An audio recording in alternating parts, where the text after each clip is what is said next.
On this episode of Carnival Eats, we're going coast to coast. Holy crepe, this thing sounds good. Oh my God. We're stuffing The burger. a pig pile in paradise? Oh, wow. Blows your mind. I love Carnival Eats.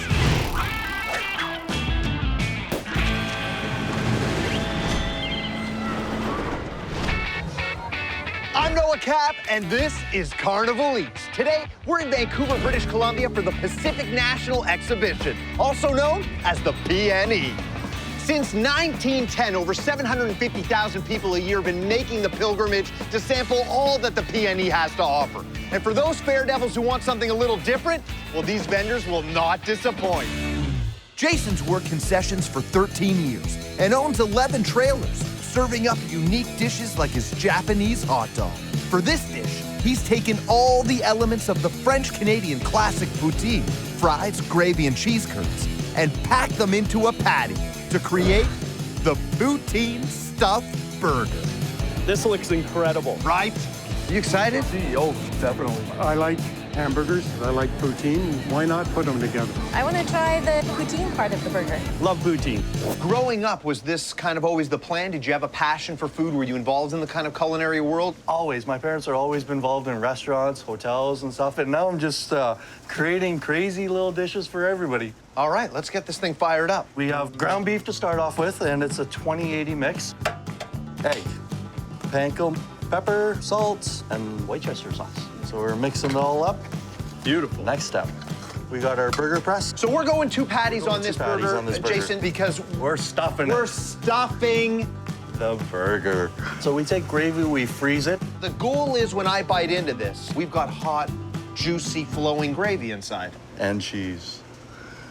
And cheese. Cheese curds, yes. Cheese curds are fresh cheese that haven't been aged or pressed. And then we take our second patty. What we do is we form it, closing it up. Is it ready for the grill? It's ready for the grill. In the meantime, we can start working on our French fries. Oh, what kind of potato are we using? Kennebec, low sugar, high starch. Love it. So into the deep fryer it goes. We fry the first process around 300, and then finishing is at 350, a little bit higher. Love it. That double frying process gives you the crispy outside, the soft potato inside. It's coming together. Give it a little shake, and then we're ready to be served.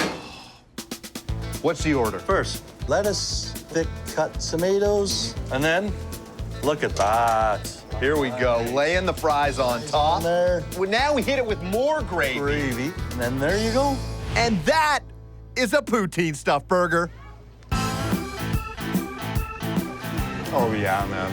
You nailed it. All the elements are there. The burger is delicious. It's cooked perfectly, seasoned up just right. The bun is soft and fresh. The classic burger toppings with your lettuce, tomato. The French fries are crispy, but inside it's delicious soft potato. The gravy, it's just soaking in the meat and cheese curd. I mean, I'll have another bite just to confirm it's awesome. Confirmed. That's delicious. It's great. Bang on. The meat is fantastic. Cheese curd was perfect. Crispy fries. It's got everything there that I like. No offense, but why am I hanging out with you when I could be eating one of those? Same question I'm asking. Jason is the proud co-owner of Roaming Dragon, and he's catering to Vancouver's diverse tastes with quality Pan-Asian cuisine. Today, we're having one of his hottest sellers, shrimp fried rice balls.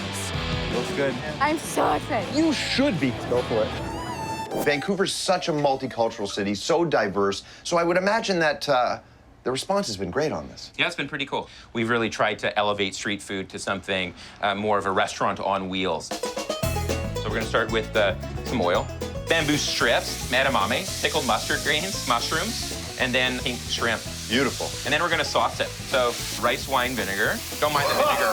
Oh, wow, that vinegar. You've got some soy, also some sesame oil, Beautiful. and finally some hoisin. Hoisin sauce is like the Asian barbecue sauce. Yeah, it's true. It's caramely, it's rich, it's robust. We're gonna mix some sushi rice in. Once the ingredients have been mixed, we're gonna put them on a cookie sheet. Then we are going to form the balls. As you can see, you get all the deliciousness of a fried rice dish in a ball. And then it goes into the freezer because it's easier to bread once it's hard. Now, if I know you and I don't, you've got one already ready to go. We do.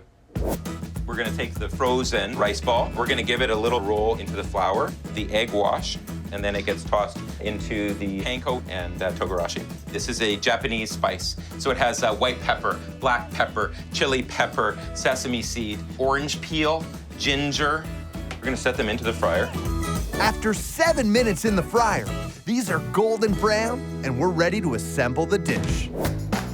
We've got purple cabbage and green cabbage. Now this is a hoisin aioli. This just adds a little bit of richness to the dish. And then they get the curry aioli. We're using Japanese mayonnaise and some lemon in here as well. And then these are fresh pea shoots. This thing looks fantastic. Shrimp fried rice balls. Compliments of Jason. Roaming dragon. There's so much going on this. It starts with the outside, and those sauces, they're creamy, and that warmth, that tingle, it's got a curry flavor to it, too. That beautiful panko breadcrumb and the togarashi on the outside. The frying's giving it a nice crispness, but once you hit the inside, that sticky rice, the edamame, the bamboo shoots, the mushroom, shrimp. I mean, it's just good, real, fresh ingredients, and it's moments like this where you can taste it and recognize it. Awesome, thank you. Oh, yeah. It's really, really good. It's just delicious. Wow. Flavors come out of nowhere. I like the crispiness. Asian, spicy, creamy, goodness. Nice, warm, sweet finish on the inside. You get a little bit of that like ricey, sweet, crunchy, and then the inside just kind of like blows your mind.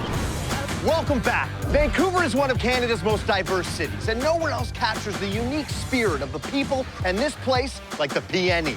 Blending flavors and traditions from all over the world. That can only mean one thing. It's time to eat. Anthony's worked in concessions for the last 15 years. He has a great lineup of juices, but people can't stop talking about his delicious Caribbean food.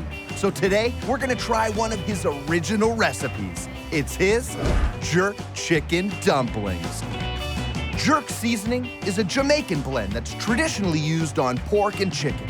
You excited right now? I'm excited. I'm just delaying what you want. I'm salivating right now. I'm going for it. You don't want to chit-chat, you don't want to answer questions, you just want to eat it. Yeah, you do. Jerk chicken dumplings, we're hanging out with Anthony. How did this thing come together? I made a pesto pasta for my daughter's dinner one night. Okay. And she loved the pesto. But then I thought, jerk chicken in the pesto and the dumpling.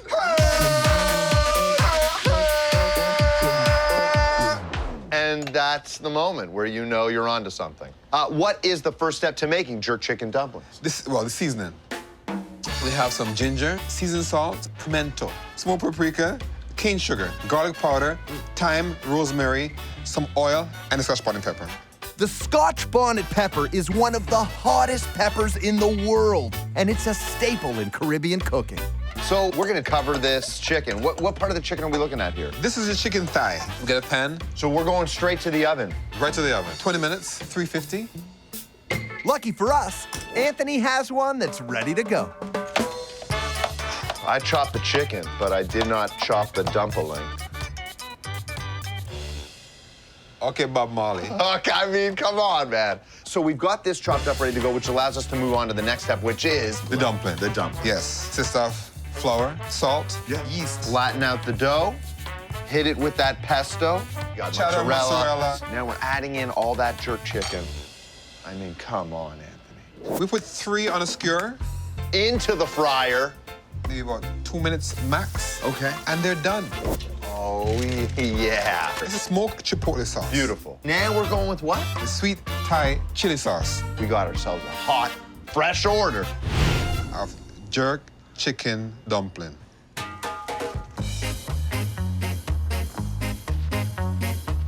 You're good. That right there, that's a real deal dumpling. You get that creamy classic flavor of that chipotle mayo. The sweet Thai chili Yeah. adds a little warmth that kind of wraps around your mouth. That's correct. Beautiful, crispy, crunchy outside. Once you break through that thing, it's soft. Then in there, that beautifully seasoned jerk chicken. Even in the pesto, even wrapped in all of that melted cheese, you get that authentic jerk chicken taste. We nailed this thing. It's a party, and we're both invited in. Hello. Oh my God. This is really good. It's amazing. It's like heaven on a stick. It is. And it's sweet and spicy all in one. It's tender, and of course, it's deep fried. It's honestly the best jerk chicken I've ever had. For real. For real. Jenny owns Ogo Pogo Concessions, named after British Columbia's mythical lake creature. For the last 12 years, Jenny's been treating fairgoers to mini donuts and coffee. But this year, she's pioneered a way to get those two things into one delicious dish. Say hello to the Donut Chino. What are you most excited for on this one? Gotta be the donut. Are you a coffee drinker? Yes. Oh You my are? gosh, yes. This is the third time I've had these today. 2 times. Today. Yeah. It looks so delicious. It's just the combination of like my 2 favorite things. So this Donut Chino, how did this thing come together? Well, we were already in the mini donut biz. Right. But my husband's a huge coffee fan, and Big we wanted coffee to put them together, yeah. Right. To give these donuts that specialty coffee taste, we're combining French vanilla and mocha syrup with fresh brewed coffee, and then adding it to the donut flour. Normally you'd mix it with water and make donuts, but now we're We're gonna mix it with a bunch of coffees. Yeah. From here, what do we do next? We have to go to the fryer. Oh, I know about the fryer, Jenny. Just gonna pour the batter into the hopper now. Simple. So we're not going mini donuts here, we're going donut holes. Yes. And look at those. Once those little donut holes hit the bin, what do we do? We're going to put some toppings on them. First, we're gonna put them on a skewer. We're hitting it with the salted caramel. Salted caramel, yeah. We're gonna add some salt crystals, mocha chip to it as well, and a bit of powdered sugar. Next, We're gonna make the ice cap. An iced cappuccino, or ice cap for short, is a combination of coffee, cream, and ice, blended until frothy and delicious.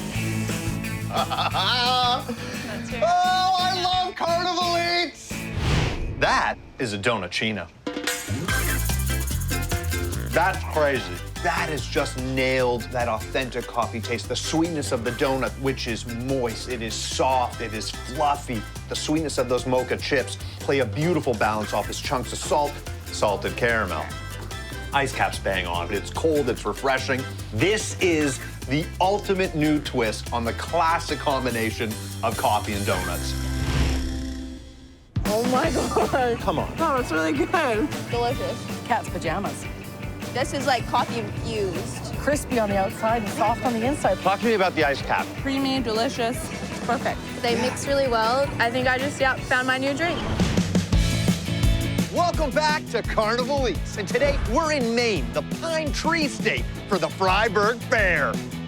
Fryeburg is best known for cozy inns and beautiful scenery. But every autumn for 8 days, this small town swells from 3,000 to over 300,000 as people come from all across New England to enjoy Maine's largest fair. Our next vendor, Maddie, is new to the fair circuit, and she's serving the sandwich that made Maine famous. It's her Jumbo Colossal Lobster Roll. Looks awesome. Lobster's just always fresh here. I've been waiting all day for this. How did this all come about? Well, me and my husband found ourselves in a position where we had to find something else for work. So we started a restaurant, and we've been going strong for 3 years now. Unreal.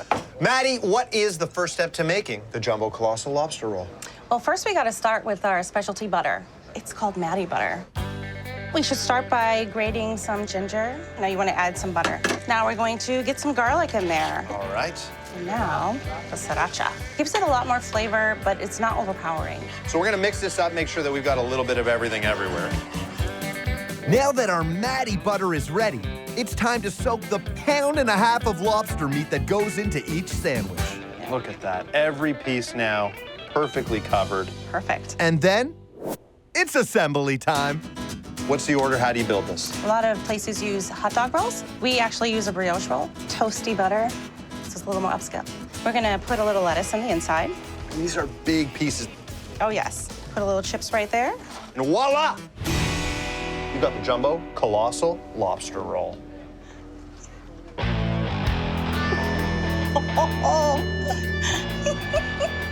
wanted to make sure I got it all. All the elements you want in a classic traditional lobster roll are there. The crunch of that lettuce, the lobster meat is prepared beautifully. It is plump, it is delicious, it is full of flavor. But the wow factor is that Maddie butter. because that brings a little bit of heat, a little bit of kick from that sriracha. You bite into it, and those flavors just marry. They work together. It's like they were always this way. I mean, top to bottom, this thing has got all the elements that has made this sandwich famous, and a whole bunch that's gonna keep it on the map. Perfection. The best I've had. It's just all real simple, but it's real delicious. It's buttery. The meat is so tender. So we got a winner. Oh, big winner. Jack has only been making barbecue for the last 3.5 years, but he's already developed a huge following for his award-winning dishes. Today, we're sampling a fan favorite. It's his Pig Pile in Paradise. You excited? Oh my God, you have no idea. It looks delicious. It smells awesome. My weakness. Jack, how did you get into this business? Well, I was a truck driver for 25 years. Yeah. I got hurt on my job and couldn't go back. I knew how to make barbecue. I wanted to go out and see if I can make it work. Right. And it's working. What is the first step to making this thing? We got to get those butts rubbed. That's what you meant. Yeah. We got a pork butt here. Yes, and this is our love rub.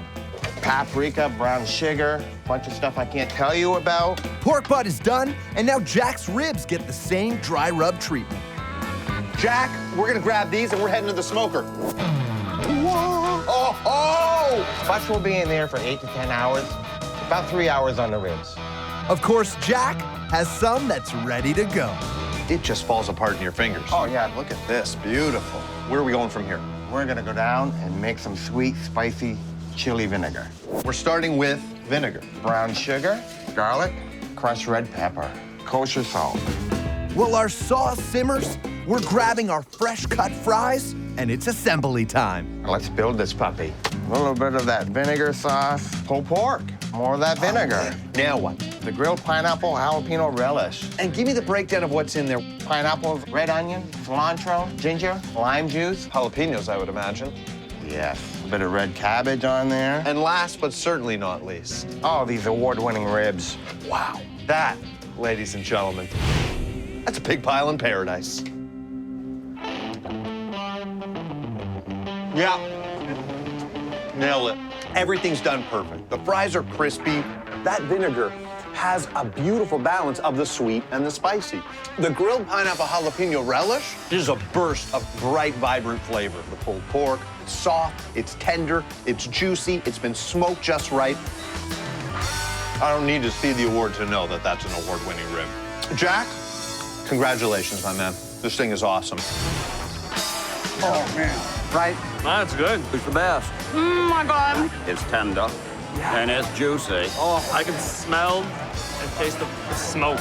It don't get no better than that. Yeah. We're here at the annual Fryeburg Fair in Maine. The food here is the main event, so let's see what they got. Our final vendor, Dylan, is a second-generation concessionaire, and he's using Maine's state fruit to create a decadent dish. It's his Blueberry Hill Crepe. I'm so excited right now. It looks delicious. You can't go wrong with Maine blueberries. And there's even edible flowers on it. Holy crepe, this thing sounds good. How'd you get into this business? Did you always have a passion for cooking? Yeah, since I was a little boy. My dad owned restaurants, and I was always in there, in here, making crepes. Yeah. It's in my blood. What is the first step? The first step, we're gonna make a nice pastry cream. We need to get this cream into this pan and get it just steamy and hot.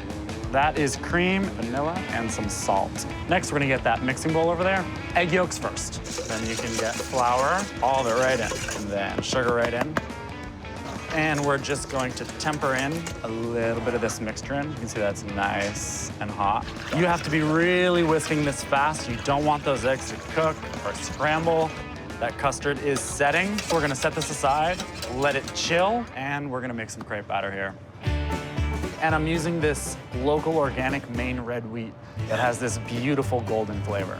All right, so we're gonna start by putting eggs, milk, salt, and nutmeg, local organic wheat, melted butter. Feel good about that batter? I'm feeling pretty happy about that. You can see it's come together really well. We're gonna roll that around. I'm just evenly distributing the heat, just kind of rolling it around a little. Once that flips there, she's happy. So we are gonna plate this bad boy. This is the pastry cream that we made earlier. This is that pastry cream. We have a nice wild blueberry compote, a nice little fold there. Fresh whipped cream. Hit it with the blueberries. And then, of course, some nice flowers. I mean, look how beautiful this is. That's the Blueberry Hill Crepe. I'm taking a moment for me. This thing is light as air. It's biting into a cloud. I mean, the blueberries are fresh. The crepe is done perfectly. A little hint of the nutmeg. Inside of it, you get this smooth, creamy combination of the tartness of the berry, but that sugary kind of delight of that pastry cream. It is perfectly prepared. It is tons of flavor, and I'm gonna just keep confirming it over and over. That's really good. I'm going back in. That is really amazing. A little bit of tartness from the blueberries. The crepe itself is really light. I really like the cream center. I'm just gonna keep eating it. Well, that's all for today, folks. Thanks for joining me on this wicked good adventure. From the poutine stuffed burger to the donut Chino, the pig pile in paradise, and that Blueberry Hill crepe, eating from east to west is always best. Ready for the big finish, boys? We'll see you next time on Carnival.